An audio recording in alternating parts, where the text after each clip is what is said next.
Aujourd'hui, on va clarifier en quoi consiste réellement ce qu'on appelle couramment la faiblesse. On va découvrir qu'il s'agit en réalité d'une forme d'intelligence différente qui cache une véritable force. Tu vas également découvrir comment utiliser cette intelligence, ce qui t'amènera automatiquement à gagner en confiance et en estime de toi. La plupart des gens pensent la même chose. Pleurer trop facilement, manquer de discipline, ne pas tenir ses résolutions ou encore être trop sensible, trop hésitant, trop dépendant des autres. Tout cela constitue des signes de faiblesse. La psychologie, elle, propose un regard différent. Pour l'éminent psychologue Carl Rogers, ce qu'on perçoit comme une faiblesse personnelle est en réalité un écart. L'écart entre ce qu'on ressent réellement au fond de soi et ce qu'on s'autorise à exprimer. Autrement dit, ce n'est pas un manque de force, c'est une tension entre deux couches de soi-même. On va maintenant présenter en détail quels sont les mécanismes qui amènent parfois à se comporter ainsi. On va voir qu'en fait, tous ces comportements sont non seulement légitimes, mais qu'ils reflètent une vraie intelligence, héritée de millions d'années d'existence humaine. Et une fois que tu en comprends les mécanismes, tu changes le regard que tu portes sur toi, sur ce que tu fais et sur tes relations avec les autres. En 1951, le psychologue Solomon Asch réalise une expérience simple. Il réunit des groupes de personnes et leur montre des lignes de longueur différentes. La tâche est évidente, indiquer laquelle est la plus longue. Mais dans chaque groupe, la majorité des participants sont des complices. Ils donnent tous la mauvaise réponse. Et dans 75% des cas, le vrai sujet finit par se rallier à eux, contre l'évidence de ses propres yeux. 75%, c'est énorme. Cela signifie que la majorité d'entre nous adopte ce comportement. Pourquoi fait-on cela ? Parce que le cerveau humain est câblé pour la cohésion sociale. L'appartenance au groupe a été, pendant des millénaires, une question de survie. Se distinguer coûtait cher. Être écarté du groupe dans un passé lointain signifiait presque automatiquement la mort. Notre cerveau a été programmé, année après année, génération après génération, à faire de la cohésion sociale une priorité.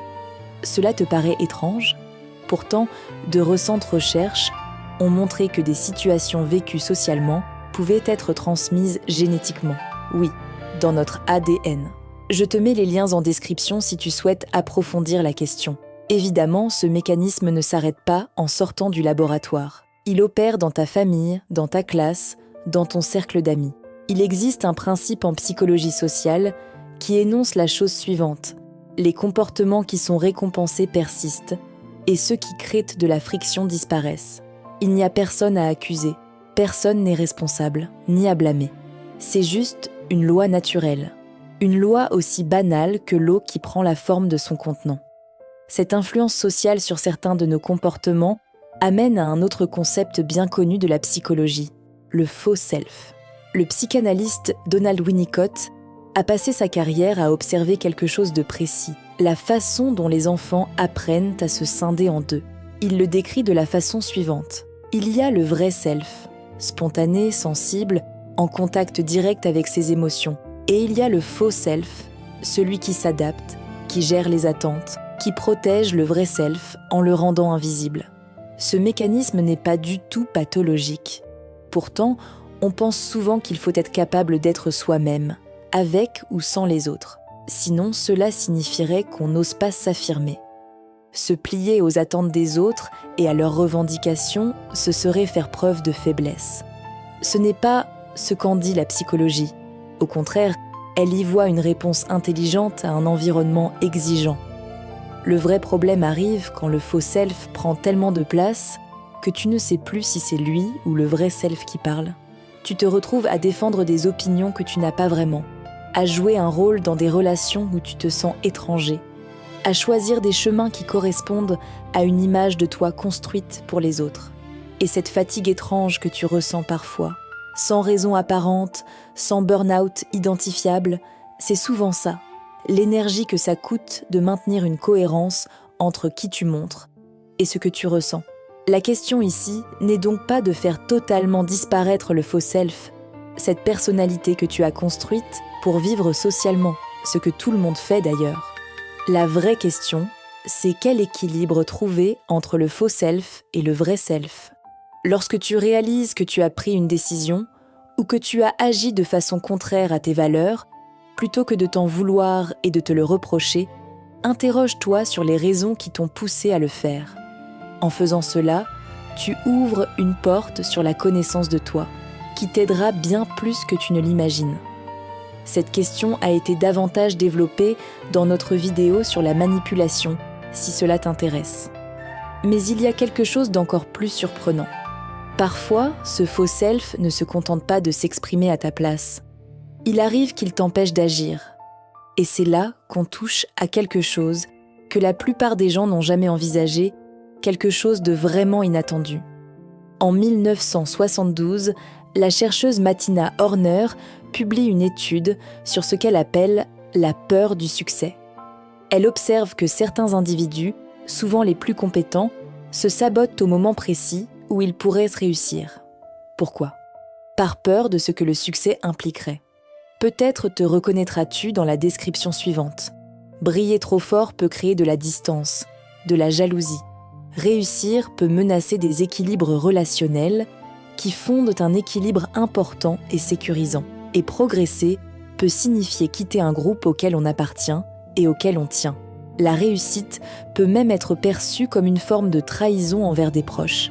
Alors le psychisme trouve une solution élégante. Il procrastine, il retarde, il crée des obstacles là où il n'y en a pas.